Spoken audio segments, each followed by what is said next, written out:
Thank you for joining me for Once Upon a Storybook with Anne of Green Gables. Today we are reading Chapter 11, Anne's Impressions of Sunday School. "Well, how do you like them?" said Marilla. Anne was standing in the gable room looking solemnly at 3 new dresses spread out on the bed. One was of snuffy-colored gingham, which Marilla had been tempted to buy from a peddler the preceding summer because it looked so serviceable. One was of black and white check sateen, which she had picked up at a bargain counter in the winter. And one was a stiff print of an ugly blue shade which she had purchased that week at a commodity store. She had made them up herself, and they were all made alike, plain skirts, full tightly to plain waist, with sleeves as plain as waist and skirt, and tight as sleeves could be. "I'll imagine that I'll like them," said Anne soberly. "I don't want you to imagine it," said Marilla, offended. "Oh, I can see you don't like the dresses. What is the matter with them? Aren't they neat and clean and new?" "Yes." "Then why don't you like them?" They're not pretty," said Anne reluctantly. "Pretty?" Marilla sniffed. "I didn't trouble my head about getting pretty dresses for you. I don't believe in pampering vanity, Anne. I'll tell you that right off. Those dresses are good, sensible, serviceable dresses without any frills or furbelows about them. And they're all you're going to get this summer. The brown gingham and the blue print will do you for school when you begin to go. The sateen is for church and Sunday school. I'll expect you to keep them neat and clean and not to tear them. I should think you'd be grateful to get most anything after those skimpy, wincey things you've been wearing." "Oh, I am grateful," protested Anne. "But I'd be ever so much gratefuler if you'd made just one of them with puff sleeves. Puff sleeves are so fashionable now. It would give me such a thrill, Marilla, just to wear a dress with puff sleeves." "Well, you'll have to do without your thrill. I hadn't any material to waste on puff sleeves. I think they're ridiculous-looking things anyhow. I'd prefer the plain, sensible ones." "But I'd rather look ridiculous when everybody else does than plain and sensible all by myself," persisted Anne mournfully. "Trust you for that. Well, hang those dresses carefully up in your closet and then sit down and learn the Sunday school lesson. I got a quarterly from Mr. Bell for you, and you'll go to Sunday school tomorrow," said Marilla, disappearing downstairs in high dudgeon. Anne clasped her hands and looked at the dresses. "I did hope there'd be a white one with puff sleeves," she whispered disconsolately. "I prayed for one, but I didn't much expect it on that account. I didn't suppose God would have time to bother about a little orphan girl's dress. I knew I'd just have to depend on Marilla for it. Well, fortunately, I can imagine that one of them is of snow-white muslin with lovely lace frills and 3 puff sleeves." The next morning's warnings of a sick headache prevented Marilla from going to Sunday school with Anne. "You'll have to go down and call Miss Lynde, Anne," she said. "She'll see that you get to the right class. Now mind you behave yourself properly. Stay to preaching afterwards and ask Miss Lynde to show you our pew. Here's a cent for collection. Don't stare at people and don't fidget. I shall expect you to tell me the text when you come home." Anne started off irreproachably, arrayed in the stiff black and white sateen, which, while decent as regards length and certainly not open to the charge of skimpiness, contrived to emphasize every corner and angle of her thin figure. Her hat was a little flat, glossy new sailor, the extreme plainness of which had likewise much disappointed Anne, who had permitted herself secret visions of ribbon and flowers. The latter, however, were supplied before Anne reached the main road, for being confronted halfway down the lane with a golden frenzy of wind stirred buttercups and a glory of wild roses, Anne promptly and liberally garlanded her hat with a heavy wreath of them. Whatever other people might have thought of the result, it satisfied Anne, and she tripped gaily down the road, holding her ruddy head with its decoration of pink and yellow very proudly. When she reached Miss Lynde's house, she found that the lady was gone. Nothing daunted, Anne proceeded onward to the church alone. In the porch she found a crowd of little girls, all more or less gaily attired in whites and blues and pinks, and all staring with curious eyes at this stranger in their midst, with her extraordinary head adornment. Avonlea little girls had already heard queer stories about Anne. Miss Lynn said she had an awful temper. Jerry Book, the hired boy at Green Gables, said she talked all the time to herself or to the trees and flowers like a crazy girl. They looked at her and whispered to each other behind their quarrelies. Nobody made any friendly advances, then or later or when the opening exercises were over and Anne found herself in Miss Rogerson's class. Miss Rogerson was a middle-aged lady who taught a Sunday school class for 20 years. Her method of teaching was to ask the printed questions from the quarterly and look sternly over its edge at the particular little girl she thought ought to answer the question. She looked very often at Anne, and Anne, thanks to Marilla's drilling, answered promptly. But it may be questioned if she understood very much about either question or answer. She did not think she liked Miss Rogerson, and she felt very miserable. Every other little girl in the class had puffed sleeves. Anne felt that life was really not worth living without puffed sleeves. "Well, how did you like Sunday school?" Marilla wanted to know when Anne came home. Her wreath having faded, Anne had discarded it in the lane, so Marilla was spared the knowledge of that for a time. "I didn't like it a bit. It was horrid." "Anne Shirley," said Marilla rebukingly. Anne sat down on the rocker with a long sigh, kissed one of Bonnie's leaves, and waved her hand to a blossoming fuchsia. "They might have been lonesome while I was away," she explained. "And now about the Sunday school. I behaved well, just as you told me. Miss Lynn was gone, but I went right on myself. I went into the church with a lot of other little girls, and I sat in the corner of a pew by the window while the opening exercises went on. Mr. Bell made an awfully long prayer. I would have been dreadfully tired before he got through it if I hadn't been sitting by that window. But it looked right out onto the lake of shining water, so I just gazed at that and imagined all sorts of splendid things." "You shouldn't have done anything of the sort. You should have listened to Mr. Bell." "But he wasn't talking to me," protested Anne. "He was talking to God, and he didn't seem to be very much interested in it either. I think he thought God was too far off to make it worthwhile. I said a little prayer myself, though. There was a long row of white birches hanging over the lake, and the sunshine fell down through them, way, way down deep into the water. Oh, Marilla, it was like a beautiful dream. It gave me a thrill, and I just said, 'Thank you for it, God,' 2 or 3 times. "Not out loud, I hope," said Marilla anxiously. "Oh, no, just under my breath. Well, Mr. Bell did get through at last, and they told me to go into the classroom with Miss Rogerson's class. There were 9 other girls in it. They all had puffed sleeves. I tried to imagine mine were puffed too, but I couldn't." "Why couldn't I? It was as easy as could be to imagine they were puffed when I was alone in the east gable, but it was awfully hard there among the others who had really, truly puffs. You shouldn't have been thinking about your sleeves in Sunday school. You should have been attending to the lesson. I hope you knew it." "Oh, yes, and I answered a lot of questions. Miss Rogerson asked ever so many. I don't think it was fair for her to do all the asking.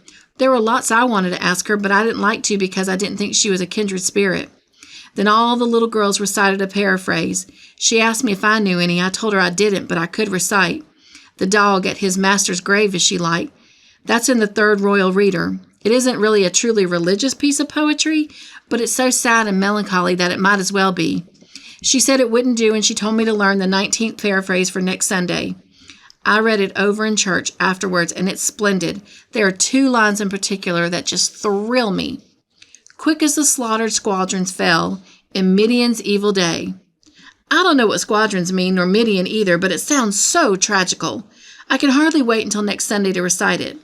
I'll practice it all the week. After Sunday school, I asked Miss Rogerson, because Miss Lynn was too far away, to show me your pew. I sat just as still as I could, and the text was Revelation's 3rd chapter, 2nd and 3rd verses. It was a very long text. If I was a minister, I'd pick the short, snappy ones. The sermon was awfully long, too. I suppose the minister had to match it to the text. I didn't think it was a bit interesting. The trouble with him seems to be that he hasn't enough imagination. I didn't listen to him very much. I just let my thoughts run, and I thought of the most surprising things. Marilla felt helplessly that all this should be sternly reproved, but she was hampered by the undeniable fact that some of the things Anne had said, especially about the minister's sermons and Mr. Bell's prayers, were what she herself had really thought deep down in her heart for years, but had never given expression to it. It almost seemed to her that those secret, unuttered, critical thoughts had suddenly taken visible and accusing shape and form in the person of this outspoken morsel of neglected humanity. Chapter 12, A Solemn Vow and Promise. It was not until the next Friday that Marilla heard the story of the flower wreath hat. She came home from Miss Lynn's and called Anne to account. Anne, Miss Rachel says you went to church last Sunday with your hat rigged out ridiculous with roses and buttercups. What on earth put you up to such a caper? A pretty-looking object you must have been. Oh, I know pink and yellow aren't becoming to me, began Anne. Becoming? Fiddlesticks! It was putting flowers on your hat at all. No matter what color they were, that was ridiculous. You are the most aggravating child. I don't see why it's any more ridiculous to wear flowers on your hat than on your dress, protested Anne. Lots of little girls there had bouquets pinned on their dresses. What was the difference? Marilla was not to be drawn from the safe concrete into dubious paths of the extract. Don't answer me back like that, Anne. It was very silly of you to do such a thing. Never let me catch you at such a trick again. Miss Rachel says she thought she would sink through the floor when she saw you come in all rigged out like that. She couldn't get near enough to tell you to take them off till it was too late. She says people talked about it something dreadful. Of course they would think I had no better sense than to let you go decked out like that. Oh, I'm so sorry, said Anne, tears welling in her eyes. I never thought you'd mind. The roses and buttercups were so sweet and pretty, I thought they looked lovely on my hat. Lots of the little girls had artificial flowers on their hats. I'm afraid I'm going to be a dreadful trial to you. Maybe you better send me back to the asylum. That would be terrible. I don't think I could endure it. Most likely I would get into consumption. I'm so thin as it is, you see, but that would be better than being a trial to you. Nonsense, said Marilla, vexed at herself for having made the child cry. I don't want to send you back to the asylum, I'm sure. All I want is that you should behave like other little girls and not make yourself ridiculous. Don't cry any more. I've got some news for you. Diana Barry came home this afternoon. I'm going up to see if I can borrow a skirt pattern from Miss Barry, and if you'd like, you can come with me and get acquainted with Diana. Anne rose to her feet with clasped hands. The tears still glistening on her cheeks, the dish towel she had been hemming slipped unheeded to the floor. Oh, Marilla, I'm frightened. Now that it's come, I'm actually frightened. What if she shouldn't like me? It would be the most tragical disappointment of my life. Now, don't get into a fluster, and I do wish you wouldn't use such long words. It sounds so funny in a little girl. I guess Diana'll like you well enough. It's her mother you've got to reckon with. If she doesn't like you, it won't matter how much Diana does. If she's heard about your outburst to Miss Lynde and going to church with buttercups round your hat, I don't know what she'll think of you. You must be polite and well-behaved, and don't make any of your startling speeches, for pity's sake, if the child isn't actually trembling. Anne was trembling. Her face was pale and tense. Oh, Marilla, you'd be excited, too, if you were going to meet a little girl you hoped to be your bosom friend, and whose mother mightn't like you, she said as she hastened to get her hat. They went over to the orchard slope by the shortcut across the brook and up the fiery hill grove. Mrs. Barry came to the kitchen door in answer to Marilla's knock. She was a tall, black-eyed, black-haired woman with a very resolute mouth. She had the reputation of being very strict with her children. How do you do, Marilla? She said cordially. Come in. And this is the little girl you've adopted, I suppose? Yes, this is Anne Shirley, said Marilla. Spelled with an E, gasped Anne, who, tremendous and excited as she was determined there should be no misunderstanding on that important point. Miss Barry, not hearing or not comprehending, merely shook hands and said kindly, How are you? I'm well in body, although considerably rumpled up in spirit, thank you, ma'am, said Anne gravely. Then aside to Marilla in the audible whisper, There wasn't anything startling in that, was there, Marilla?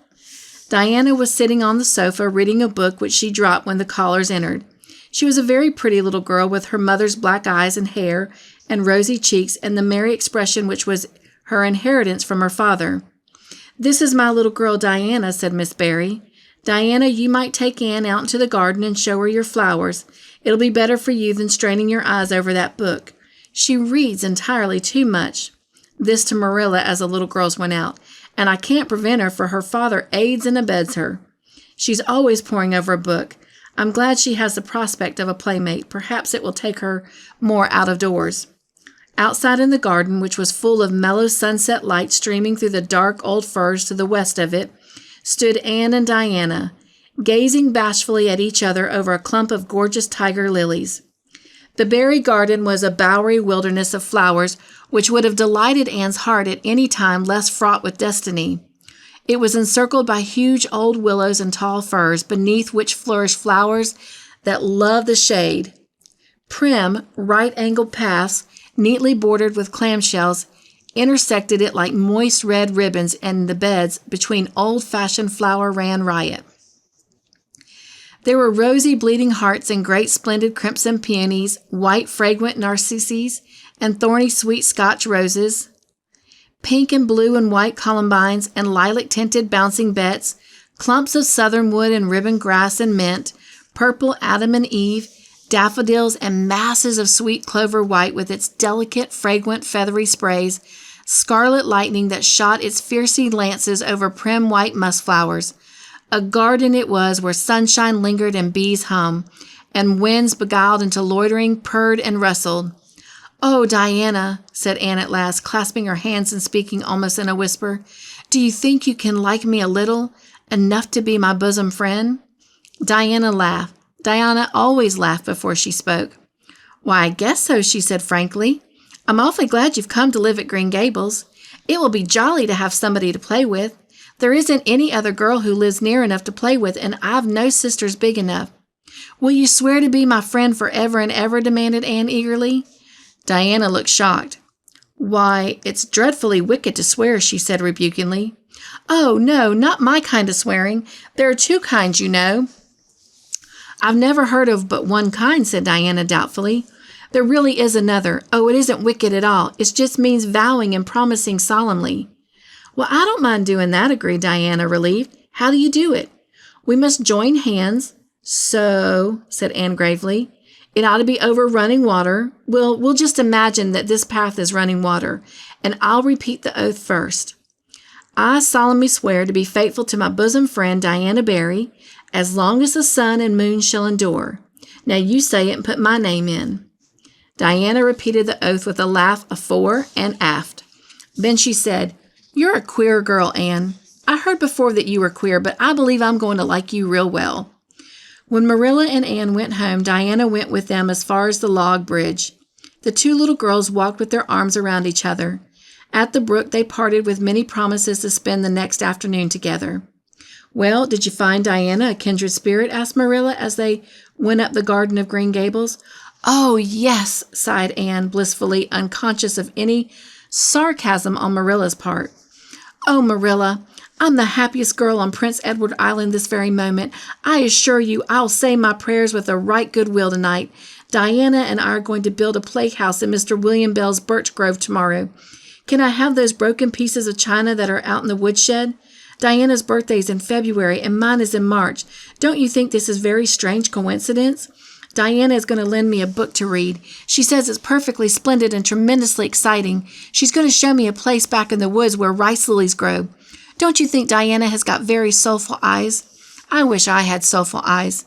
Diana's going to teach me to sing a song called Nellie of the Hazeldale. She's going to give me a picture to put up in my room. It's a perfectly beautiful picture. She says, a lovely lady in a pale blue silk dress.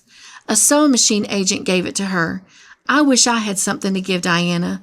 I'm an inch taller than Diana, but she is ever so much fatter. She says she'd like to be thin because it's so much more graceful, but I'm afraid she only said it to soothe my feelings.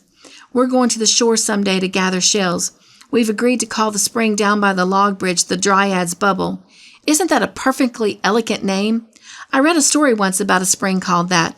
A dryad is a sort of grown-up fairy, I think. Well, all I hope is that you won't talk Diana to death, said Marilla. But remember this in all your planning, Anne. You're not going to play all the time, not most of it. You'll have your work to do, and it'll have to be done first. Anne's cup of happiness was full, and Matthew caused it to overflow. He had just got home from a trip to the store at Cromarty, and he sheepishly produced a small parcel from his pocket and handed it to Anne, with a decrepitory look at Marilla. I heard you say you like chocolate sweeties, so I got you some, he said. Sniffed Marilla. It'll ruin her teeth and stomach. There, child, don't look so dismal. You can eat those since Matthew has gone and got 'em. He'd better have brought you peppermints. They're wholesomer. Don't sicken yourself eating them all at once now. Oh, no, indeed I won't, said Anne eagerly. I'll just eat one tonight, Marilla, and I can give Diana half of them, can't I? The other half will taste twice as sweet to me if I give some to her. It's delightful to think I have something to give her." "I will say it for the child," said Marilla, when Anne had gone to her gable. "She isn't stingy. I'm glad for all faults I detest stinginess in a child. Dear me, it's only 3 weeks since she came, and it seems as if she's been here always. I can't imagine the place without her. Now don't be looking, I told you so, Matthew. That's bad enough in a woman, but it isn't to be endured in a man. I'm perfectly willing to own up that I'm glad I consented to keep the child and that I'm getting fond of her, but don't you rub it in. Matthew Cuthbert." Well, thank you for joining me for this storybook adventure today. I hope you enjoyed it, and I look forward to seeing you on our next adventure.